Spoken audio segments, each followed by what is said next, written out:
Continue Basi Legani, Tafshin Chaf Aleph, the first Maamer. We're continuing with Oiz Vav.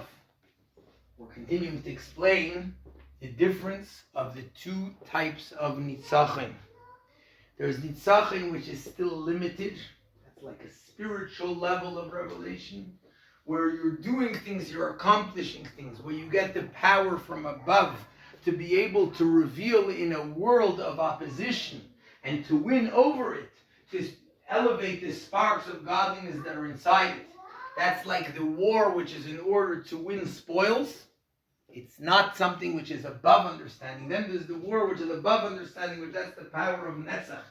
That's connected to a king who it reaches the essence of his soul. He's ready to give things which don't even make sense for it. He's ready to put his very life on the line for this. That is the victory of complete transformation, the victory of taking something, of taking the world and transforming it into Tzivei Savaya, where there is nothing but Hashem, complete ishafcha and transformation. In Oizvav, we continue to say, everything that happens in the world is drawn down through Torah, and therefore these two concepts of the two types of war, which is winning, gaining spoils, and winning the victory of the war, are both these, which is iskafia, subduing the bad, or ishafcha, transforming the bad completely, which is the avodah of the beinanim or the avodah of tzaddikim, the complete transformation. You have these two aspects in Torah as well. This is the difference between the revealed parts of Torah and the inner essence of Torah. The Bechlalos who have been Torah l'tfilah. More in general, in the avodah of a person, this is the difference between Torah and davening. The tfilah yavodah b'derech milchama, v'Torah yavodah b'derech shalem. Uchmei shekasav pada b'shalem nafshi shekaya la Torah shagdei ze nas abdil legamri mi'olam hazeh. So before we get to the two aspects, the way it's in Torah itself, we first say that in avodah of a person, there's two types of avodah. There's avodah of tefillah, the avodah of davening, which is called krav.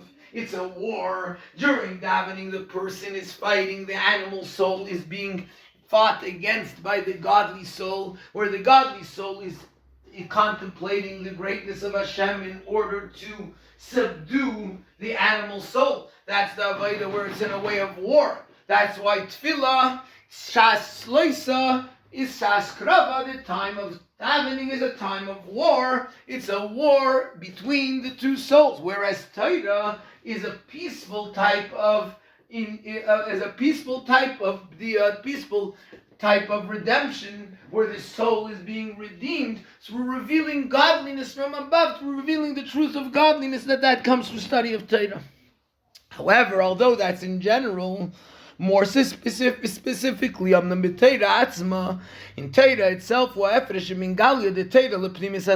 is the difference between the revealed aspect of Torah and the inner essence of Torah. In the revealed part of Torah, there's questions, there's arguments, etc., meaning that one has to reach the conclusion through a war, through pushing away the negative, as it's explained in Zohar, that when there's a question and an answer, the question is in order to enable to break the klippa, to break the cover, which is covered. The question is like the cover, the shell that's covering over the truth. One has to break that shell.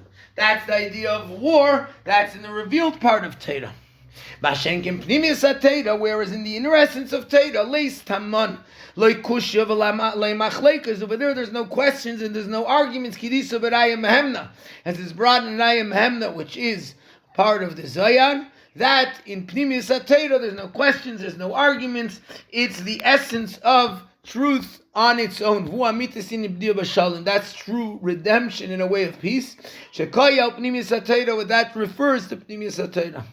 The true revelation of Pnimis HaTorah and the true revelation of complete peace, that will be in the future redemption with the coming of Mashiach.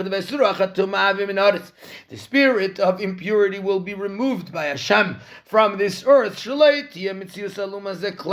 There won't be an existence of the other side of opposition. This is the complete victory. The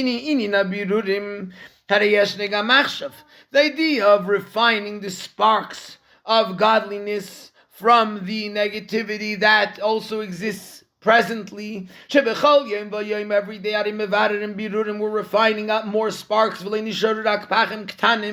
And now all that's left, or in the time of the Maamer, when the Rebbe said the Maamer, all that was left was the small jugs, the little bits of sparks. Now there's no sparks. We've already elevated all the sparks.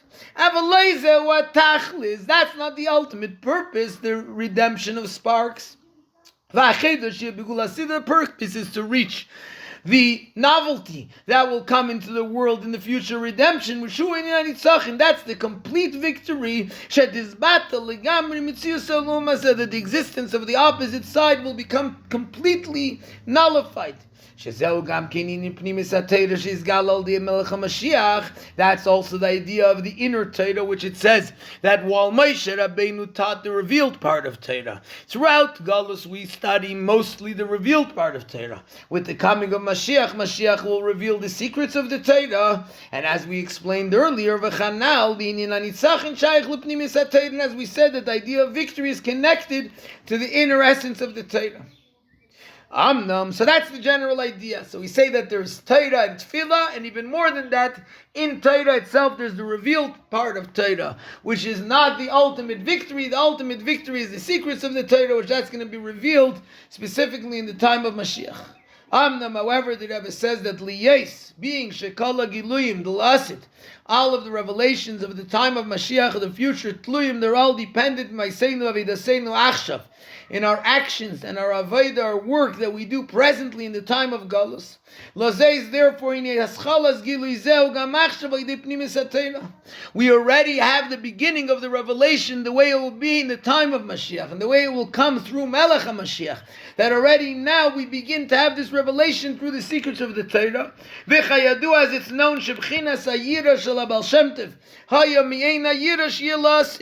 the level of awe that existed by the Baal Shem Tov, the level of fear of heaven that the Baal Shem Tov had, was one which was so sublime, was so holy, that it's something which is similar to the level of fear that every Jew is going to feel, the fear and awe of Hashem that every Jew will feel in the time of Mashiach, because the Baal Shem Tov began to reveal in the world the essence of Mashiach.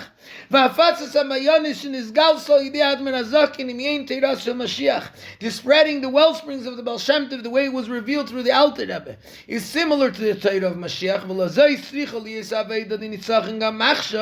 And therefore, even now in the time of Galus, we have to already have a little bit this avodah of complete victory. Despite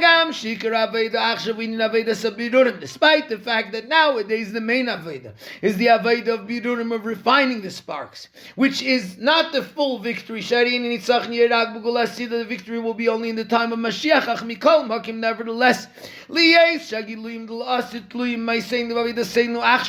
being that all the revelations of the time of Mashiach are dependent on our actions and our avodah now, presently, therefore, in the generations of the heels of Mashiach, the very final moments of Galus, the avodah already has to be in a way that's similar to the one that's going to be in the time of Mashiach, and avodah in a way of victory. This world is 6,000 years stay. Allah tell you 2,000 is chaos before the Torah was given. That's the first 2,000 years until Matan Torah. Shnei Alafim Torah, 2,000 of fixing the world through the Torah. That's till around the time shortly after the destruction of the second Beis Hamikdash. Shnei Alafim Meisa Mashiach, and 2,000 are considered time which its entire avodah is The avoid of the time of Mashiach, hini b'shnei alafim b'mayis Mashiach. In the 2000 of b'mayis Mashiach, ubifrat be'alaf hashishi, especially in the 6,000. Ubifrat b'seif hazman dikvus of the Mashiach, especially in the end of the time of the heels of Mashiach, which the Zohar describes as the matu raglin beraglin. The feet are reaching the feet, meaning the feet of Mashiach. Now the avoid has to be not only refining this. Rather, the idea of winning, the victory of the war, that comes through spreading the well springs of Pnimiyas HaTorah, and that's in general something that the Rebbe said even back then in Tafshin Chaf Aleph, which is 60 years ago, and how much more so now that the Rebbe has already told us that we finished refining the sparks. Now there's no more Avodah Sabururim. Now the entire Avodah is one of bringing down the light of Mashiach, which that's through a complete victory, which comes specifically through spreading the well springs of Pnimiyas HaTorah. Now the Rebbe continues to explain how that happens in Oy Zayin. We know that the Gemara tells us someone that goes out to the war of Beis David, which is the war, which is in order to bring the coming of Mashiach, he writes a bill of divorce to his wife. The Rebbe Rashab explains in the famous Sikha which he said when he established the yeshiva of Tomchei Tmimim, in order to win over, to be victorious over those who are fighting against and those who are opposing the Beis David, the house of David. That's the meaning of the war of Beis David. To win over those who are opposing the concept of the extension of David HaMelech. How do we do that? That's through a person writing a bill of divorce in a spiritual manner, as we'll explain shortly. Now, in order to understand what is the lashon, what is the meaning of the words, the war of Beis David. The Rebbe Rashab explains elsewhere the difference between David and the son of David. What does that mean? Sometimes Mashiach is called David himself, like it says in the passage David Melech Aleim, which refers to Mashiach. When it says, my servant David, Hashem says will be the king forever over the Jewish people. And on the other hand, Nikra B'Shem Ben David. Mashiach is called the son, meaning the offspring, the descendant of David. The Rebbe Rashab explains, before Mashiach is revealed in his full power, he's called the son of David. Once he's fully revealed in the full power, then it's called David himself. From here we can also understand, meaning that there's two levels of Mashiach. There's Mashiach in the beginning of his revelation, when he's not fully and powerfully revealed, he's called the descendant of David. Mashiach, when he's fully revealed, is called David. Now we can also understand the idea, the specific usage of the term Milchemes Beis David, the war of the house of David. Del David Atzma Yein Shaykh Milchama. Once it's David, once it's the full revelation of Mashiach in his full power, there's no way, there's nothing that can fight against him. The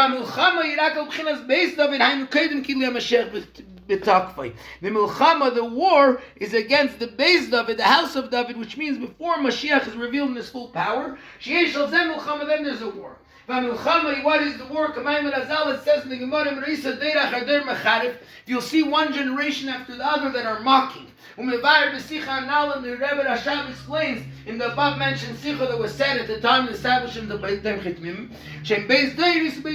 that's two generations and two paths. There